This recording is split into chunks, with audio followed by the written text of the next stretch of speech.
ჩემი ბიძაშვილი დააკავეს სიმონ მახარაძე ავტომატებით ხელში შემოვარდნენ ბავშვებს იარაღი დაადეს თავზე.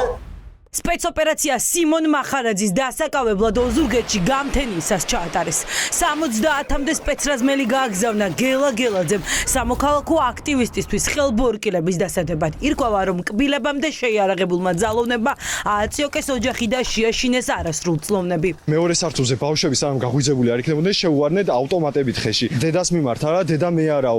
ანუ შეშინებული იყო ბავშვი ვერ მეტყველებს, უფრო დასტრესეს და დასტრესვის მომენტში კიდე დედა გახდა ცუდად და წყალის საშუალებასაც არ აძლევდნენ. მათი ხმა მოვისმინე რომ ლაპარაკობდნენ, შენო სურპრიზი გიმზადებ მანქანაშიო, სურპრიზი გვაქვს განსაკუთრებული შენთვისო და იმასთან ერთად ლაპარაკი იყო დუბინგას კეთება. ავტომატები დაადეს მასას და მის მცირეწლოვან ახლობელსაც, მათსალ ბავშვებს, ერთი 10 წლის, მეორე 12 წლის. ედავებიან როგორც თვითონ პოლიციაზე ძალადობას, ნამდვილად აცხადებს, რომ ის იყო ადგილზე უბრალოდ პრეზიდენტის ადმინისტრაციის გარეთ შენობასთან.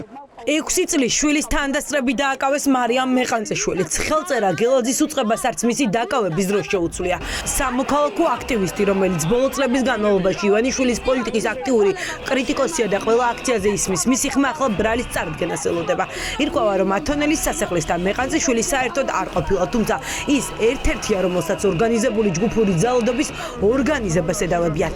როგორც თვითონ მარიამი განმარტავს 4 ოქტომბერს, საერთოდ არ იმყოფებოდა პრეზიდენტის სასახლის მიმდებარე ტერიტორიაზე, არ რაიმე კუთხით მონაწილეობა არ მიუღია.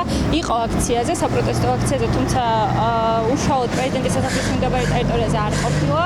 ეს კადრები რამდენიმე დღის წინ რუსთაველის გამზირზეა გადაღებული. მარიამ მეყანწეშვილი ფინეთის საგარეო საქმეთა მინისტრს უხსნის, რატომ დგას ხალხი თითქმის 1 წელია ქუჩაში. ის რომ 6 წლის შვილის დედა მისი შვილის მომავლისთვის იბრძვის და ამის გამო ახლა დაჭერილი ოჯახში არ უკვეთ. სპეცოპერაციას აქტივისტის სახლში არასრულწლოვან შვილთან ერთად მისი დედა და დაესწრებოდნენ. დაახლოებით 5 საათი იყო დილით გამთენისაც კარებზე ვიღაც აკაკუნებდა. აღმაშფოთა იმან რომ როდესაც კარი გაიღო დაახლოებით 10-15 ადამიანი შემოვიდა ბინაში. ამ დროისთვის ჩემი შვილიშვილი იმყოფებოდა ბინაში და როდესაც გაიღვიძა ხმაურზე ბავშვმა საშინელი ტირილი მორთიც ანადრე დაგვადგნენ, შოკში ვიყავით მართლა.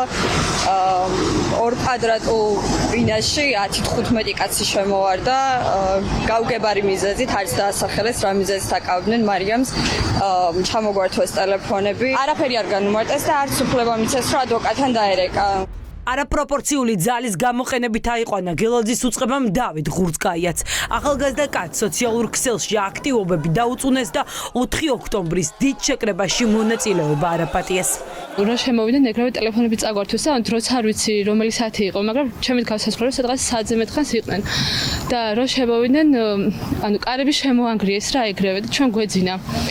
და ვინერვიულეთ რა შეგვეშინდა, სპეცრაზმელებთან ერთად იყვნენ პოლიციელებიც, ორივე იყვნენ, სპეცრაზმელებიც იყვნენ და პოლიციელებიც. და Facebook-ზე აქტიური ფოტოები გიდევს, რომ რაღაცაო შემონაწილე ხარო, ბევრი რაღაც აქციებისო და ბევრი რაღაცა შეახსენეს რა. სასახლის ღობის საქმეზე დაკავებულებს შორის არის ყოფილი პოლიციელი, ხაბაზი, სტუდენტი, პენსიონერი. მთელი დღე ეძებდნენ ოჯახის წევრები კახა კვაჭანტირაძეს, რომელსაც მძიმე ჯანმრთელობის მდგომარეობა აქვს და დაკავების დროსაც ცუდად გახდა.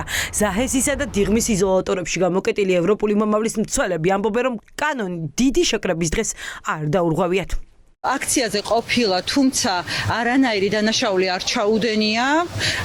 დეტალებს ალბათ პროცესზე სასამართლოში იტყვის. ხავს ამ ეტაპზე თვითონ ამბობს, რომ ძალიან კარგად გრძნობს, იქიდან გამომდინარე, რომ თვითონ იყო ყოფილი პოლიციელი, თვითონ იცავდა ადამიანის უფლებებს და ზუსტად იცის, რომ ის სხვას არაფერს არ დაუშავებდა. რაც შეეხება დავით გიუნაშვილს, ეს არის 70 წელს ასაკს მიღწეული კაცი, რომელიც არის ცხინვალიდან იძულებით გადაადგილებული დევნილი და რომელიც აპროტესტებდა რუსულ რეჟიმს, რომელიც დგას ყველა პროევროპულ აქციაზე. აქ მნიშვნელოვანია, რომ ის არის მშვიდობიანი აქციის მონაწილე.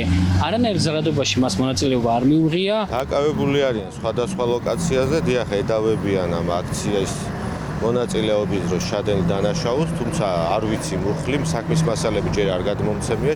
სპეცოპერაციების სერიაზე დღეს თავის მართლება ივანიშვილის პრემიერს და თბილისის მერს მოუწიათ. კობახიძე ხალხზე, რომლებიც საკუთარ სახლებში დააკავეს, ამტკიცებს, რომ მიმალვაში იყვნენ.